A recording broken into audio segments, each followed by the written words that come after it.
at this point, I will take questions from the floor. So I see John. Okay, and sorry, show of hands, please. Okay, so John first, and then this lady in second row. Thank you, John. You talk about a number of actors. Like Helen raised the point on the private sector. Are we doing enough to engage with the private sector? Because obviously they are occupying the space now. And how do we? What's your views on that engagement, that we can keep it to our principled approach? And obviously it works in both, from a long-term development and short-term. When we talk of cash programming in a simple way, you have to have a market, you have to have goods, and you have to control prices. You know. So, do you think, are we looking enough of an engagement with that sector, or are we still trying to avoid that discussion? Do you want me to answer straight away, or do you take a number of questions? Take this lady second row question as well. Hi, good morning. My name is Carol Ryan. I work with Trócaire. I have a question for Simone. Just to follow up on your question, Brian, just looking at the gender dimensions of the experimental project you're working on. And you know, I think often the gender messaging is seen as a Western donor-driven agenda, and so when you completely let go and allow a completely community-led approach, I'd be really interested to hear how did the gender dynamics actually work out then in that project? To what extent was it looked at? And yeah, to what extent can you then ensure that women's and men's and girls and boys' needs are actually met? Super, thank you very much. So, Helen, would you like to address the private sector? I think we're probably not, very general comment, but not doing enough. I think it's not easy for us to engage with the private sector. It's not necessarily easy for the private sector to engage with us. It's we come from very different worlds. And when I mentioned earlier that, you know, our discussions with the World Bank was like a cross-cultural relationship. It's the same kind of thing, often with the private sector, as where we have obviously different objectives, we speak different languages.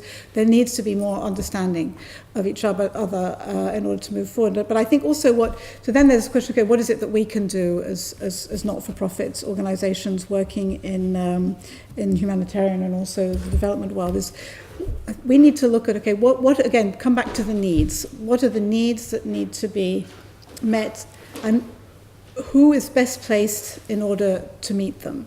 And we can meet certain needs, and I can see this in the ICRC, you know, because of the structure that we have, we see what the needs are. Okay, these are things that we can do, and we are very multidisciplinary. We work in health, we work in most things apart from education, and now we're even beginning to think about that. But what are the needs that we can meet? But what are the greater needs around that will create a more enabling environment for this community? And we're not necessarily very good at that, because we have what we can do, and then we have to go and find money for that, and then we have to go and do it. But we need to be much more agile in the sense of saying, okay, what's around simply what we ourselves can do? And how can others, and notably the private sector, play a role?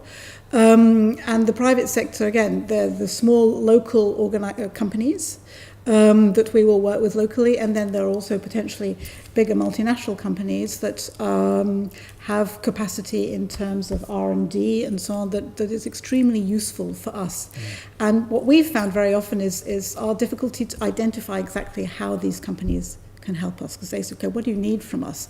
So we should go at them, notably the big ones, not for their money, because frankly that's not where they're interesting. It's really their own capacity. And just one example, we have a partnership with Philips Healthcare, and they're now working with us to devise a diagnostic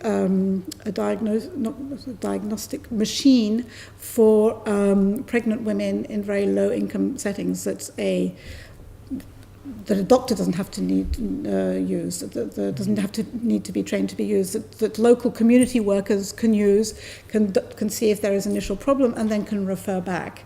We're working with ABB also on microgrids. So to be able to provide energy in those places that are completely off-grid. I mean, this is multi-million research that they're interested in doing, because obviously places off-grid are a potential market, but that we're really interested in because we need to be able to have energy in areas that we don't have, and in addition to which to have this energy that's also sustainable from an environmental point of view. So it's these kinds of things that we need to be looking at, I think, with the big companies, and then for the smaller companies, they are the ones they are part of the first responders. Small, medium-sized enterprises, whether it's in disasters or in conflict, they are also among the first responders, and we have to be able to consider them as such. Super, thank you very much for that, Helen. Very good question, John. Just as part of the Irish process leading up to the World Humanitarian Summit, we had 5 main stakeholder groups. So the public sector, private sector, the NGOs, diaspora and academia.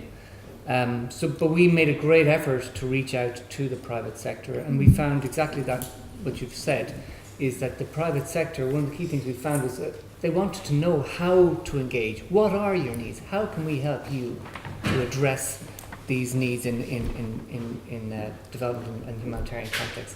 And they have a huge amount of capacity and a huge way to support. And we have a shared responsibility to work together to be able to make this partnership happen. But there's a huge, and I agree, John, there's a huge potential here, and it's about building on that. So thank you very much for that. So Simone, the gender question from the lady. Yes. Thank you. At this stage, we just started the pilot, so we'll be hopefully try to capture how it went around December and January.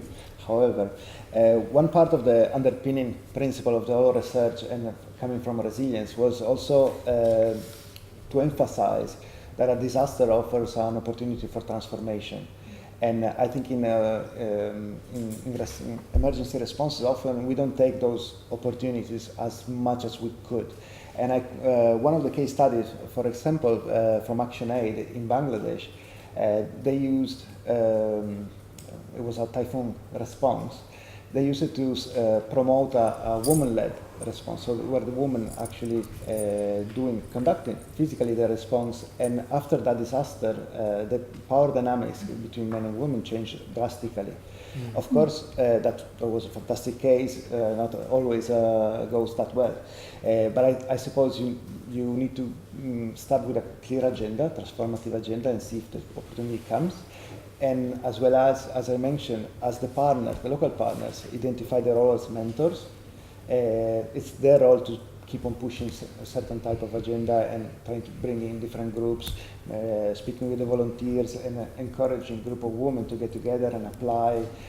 So there is that role of mentoring. At the moment, it could go